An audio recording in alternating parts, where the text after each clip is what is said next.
Right, so it's a new month. It's the 1st of May.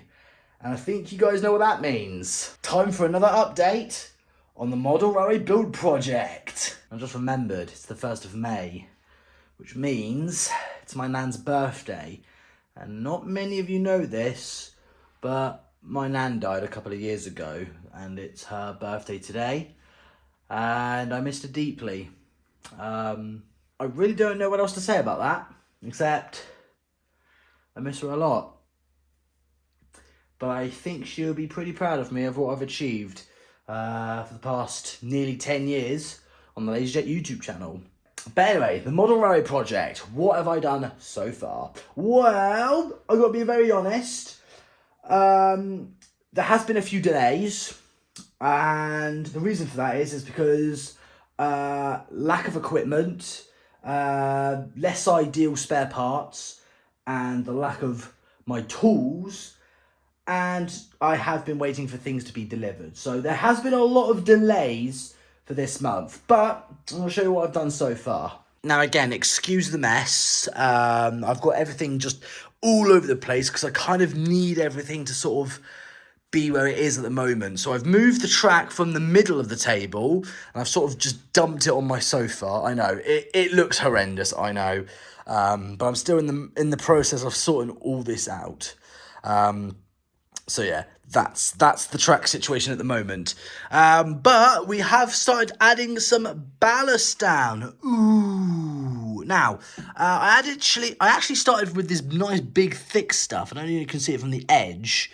But then I realised, it doesn't look right. So, here you go. This is the ballast I started with, and I was thinking, now I look at it, it's a bit too big and stony. So I went with a medium-sized ballast. So if you look, it's a little bit more, less thick, but it's a bit more powdery-ish like, but it's not exactly powder. So I've used this stuff instead, and I've done it over here, which gives it a nice look and a much nicer, neater finish. And I think that's the ballast I'm going to be going with. So I think the medium ballast is a lot better than the heavy ballast, because you just see how rock and stony it is. So I have sort of mixed the lighter ballast with the heavier stuff. Like here, for example, you can just see how big these stone-like ones are and how thin and light the lighter stone ones are. So yeah, that's what I've been doing. I've been doing some nice ballast work just to give it a bit of a start. I haven't done it all the way around yet, but it's just to see what it looks like, and also to test how loud it is, because when I run stuff over the ballast bits, the model railway does get very loud. So I need to find a way to soundproof it. So I might think of sticking some padded foams under the table, so hopefully that might absorb the sound, the noise, and the vibration when trains are going over the tracks. That's a problem for another time. Over here, though, I am so pleased of how this has turned out. I mean, I can't remember what I did in my last update. I think I had these walls up. I'm not sure. I might have to go back into last month's video and then sort of have a little look and see what I've done. But if I haven't shown you this wall yet, this is what I've been doing. It looks amazing. I'm really proud of how the wall actually looks. It's starting to look like more like a proper railway now. It just looks amazing with the wall there. If I move the camera down slightly, there we go, that's a bit better. So yes, I'm deeply impressed of how that wall has turned out. Took me about 3 days to make, because these cardboard bits, hold on, I can actually pick one out from here, because the rest is fully glued down, this one isn't, and there's a reason for that. If you actually look at the table of where it all splits in half, this is where the upper level disconnects, and this is where the main table disconnects. So this is always going to stay loose, so in order for me to actually separate the tables if I need to take it apart. Let's hope it won't come to that. But yeah, it's secured very nice in there. So if I just very gently put that back in, There we go. You'll never know that bit comes off, do you? No, it looks very nice. So yeah, and also, again, with the ballast, I've been doing some more testing around the station area. I've weathered it, give it a little bit of like that dirty look feel, and it looks amazing. But yeah, I'm really pleased of how this lighter ballast stuff looks. I mean, it just looks a lot more better. It gives it a nicer finish. Oh yeah, it just looks amazing. Now, I haven't done much, obviously. Well, actually, I have done much, but because, this is a big station and a big yard area as well, or a junction, I should call it maybe, doing all this obviously did take a few days to do, because I only did like a little bit, glued it, wait for it to dry. Then the next day, I did a little bit, glued it, wait for it to dry, then so on and so on and so on, and etc. So yeah, this has taken me, the ballast, I think it's taken me about a week and a half to do this bit. Very time consuming, I know, but I don't want to do it in one solid go. I want to do it in little stages, because if you look, I've got switch points everywhere, and I don't want all this powdery ballast stuff to get into the points, always they won't work. And then that's 50 quid's worth of X points ruined, so got to be very careful there. But I think I've done a good job. And also, I've got to be honest, I have had a lot of help. I've done so much all by myself, but I have had one little help. That is the wiring. Can you actually see there's two wires connected there, wires connected there. I think I've got another wires to connect. Yep, there's one over there, and I think there's one down here. And if we actually go under the table, you might not be able to see this because it's quite dark, but we have actually got power now. I want to give a shout out to Kyle, my friend Kyle, for actually helping me, for doing the wiring for me. He's a genius, he knows what to do. So yeah, so I've only had help with the wiring because Kyle knows what he's doing, he knows how electronic stuff works, and if I try to wire it, I could actually maybe blow up something, or put positive to positive, or negative to positive, or something, or what have you. I don't know wiring, okay? I know I'm building a model railway that requires electricity, but I don't know wiring. I know it's crazy. So a big thank you to Kyle for wiring it all up, so the whole railway has power now. Yeah. But at the moment, I can't actually run anything because the tracks are in such poor condition. I need to give it a scrapey scrape, and then a wipey wipe in order for me to actually, before I can actually run any trains. I mean, I know I've got the flying Scotsman up there, but that's just a test loco. And it's not doing very well, actually, because of how dirty the track is. So, I've got to go all over the railway to clean it, and then we can start running stuff. Yeah! Now, going over the bridge, no difference there. It looks amazing. All I've done was paint it. Give it a little bit of extra detail. And over here, as you can see, I have had to actually replace one of the bends because I had a loco going over that bend and it kept derailing. But it doesn't matter. I fixed it. I've solved it and it's all working now. So that's good. Now, this is the big push that I've been doing.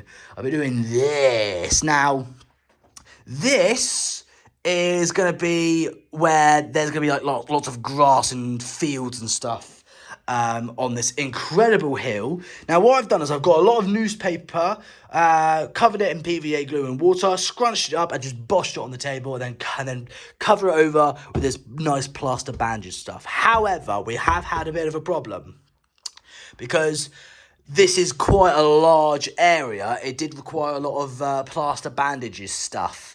And unfortunately, I've run out. Can you believe it? I've run out of plaster. So I've ordered some more. Got to text my dad. They've just arrived at his, so I can go over to his house and pick it up at a later date. But yeah, progress unfortunately has been a bit slow, due to lack of equipment and waiting stuff to be delivered and less ideal spare parts. So it has taken some time, because what I need to do is I need to finish off this bit with a bit more plaster, because you can see how rough it is. And then over here, and then over there. And then I want to go over this bit again with more plaster. Just, I mean, this is just the first layer, and I want to give it a second layer, because it is a bit, it is a bit loose, like here, for example, or like here. So it hasn't actually, fully secured yet. I mean, there's some areas that are pretty solid, like Where is it? No, that's pretty loose. This is really solid here. I'm really pleased about how that's turned out. But once it's all fully plastered, and I've got to do, like, you know, the other side as well. So, like, that covers up all the like, you know, the little gaps and stuff. So once all of that's plastered, I think the next stage will be ready to paint it in brown. And then over here, I've got some fake grass. So I've got a really nice dark stuff, which is pretty cool. And then I've got some really bright stuff, which looks even better. Ooh. And then what I've got is I've got a sort of mixture of both. So you've got a bit of light and a bit of dark. So it's, you know, it's a bit bush-like, which is pretty cool. Now, I actually need your guys' help with something. Do I just sprinkle all of this together? So a little bit here, a little bit there, a little bit there. So it sort of all mixes in and blends. Or should I do second option, which is have a bit of this grass here, but have like a sort of like a square shaped sort of field bit, and then fence it off and then start with a new colour. So fence there, green side here, and on the other side of the fence you've got a darker stuff, and then do like another section over here, then fence that off, and then on the other side of the fence we go for a different colour. Shall we do that? Or shall we just go with first option and just mix all the colours together and just sprinkle it all on? So it's just all one solid colour. Or shall we go with option 2, where we can fence stuff off so it looks like different kind of properties on one hill? I quite like that second idea. I mean, it requires a lot more work, but I think it might look good in the long run. Or shall I just go with option 1 and just do it all in one go and just go all over the place? Or shall we go with option 2, where it's going to give us a bit more realism and a bit more detail? I'll leave you guys to decide in the comment section down below. But yeah, I do need some second opinions here. And the track is in an absolute state, isn't it? I definitely need to give this a clean before ballasting any of these guys. But first things first is I've got to get all the plaster done, then paint it, then the grass, then the ballast, and then we're good to go. So yeah, this has been May's update. Now, from this angle, like, you know, where the hill is and when, like, you know, where the bridge crosses over the whole station and then up to the wall, you can clearly see what I'm going for here. And over there, we're going to have like a nice big yard and stuff with sidings and sheds and stuff where all the locos go. So yeah, I'm really pleased with where the station is though, because I mean, if I hold the camera up a little high, you can actually clearly see, like, the station goes in from this end around into a curve and goes under the bridge twice, because you go from this end of the bridge to go into the station, and then to get out of the station, you go under the bridge again. So technically, you're going under the bridge twice, which I think that's a really lovely idea. And it does look good as well. And over here, I'm not sure what I'm going to do over here yet. Maybe have like an industrial estate or something, or some houses. I don't know. But yeah, the whole place is a complete mess at the moment. I mean, got little blocks of woods down there that I need to throw away. But yeah, this is the project so far. This is the May update. I'm just glad that finally we have some power now, so we can actually start running some trains. Yeah. So yeah, this has been the May update. Now, the next update I'll do next month again. You guys know the drill. I'll keep you guys updated monthly. But yeah, our progress is a bit slow because, you know, I haven't got everything I need yet to move on to the next stage. And, like, you know, it's progress is slow at the moment.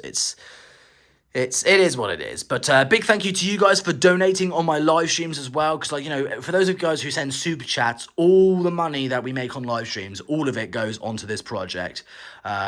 Which, you know, I'm so grateful for. So big thank you to you guys for actually making this project happen. I mean, I wouldn't have never have gotten started if it wasn't for you guys actually donating and supporting the channel with your live super chats. So a big thank you to all the people who send super chats and, you know, donate to the channel. You guys know who you are. Big thank you to you. But I'm going to close this video for today. Hope you guys did enjoy it.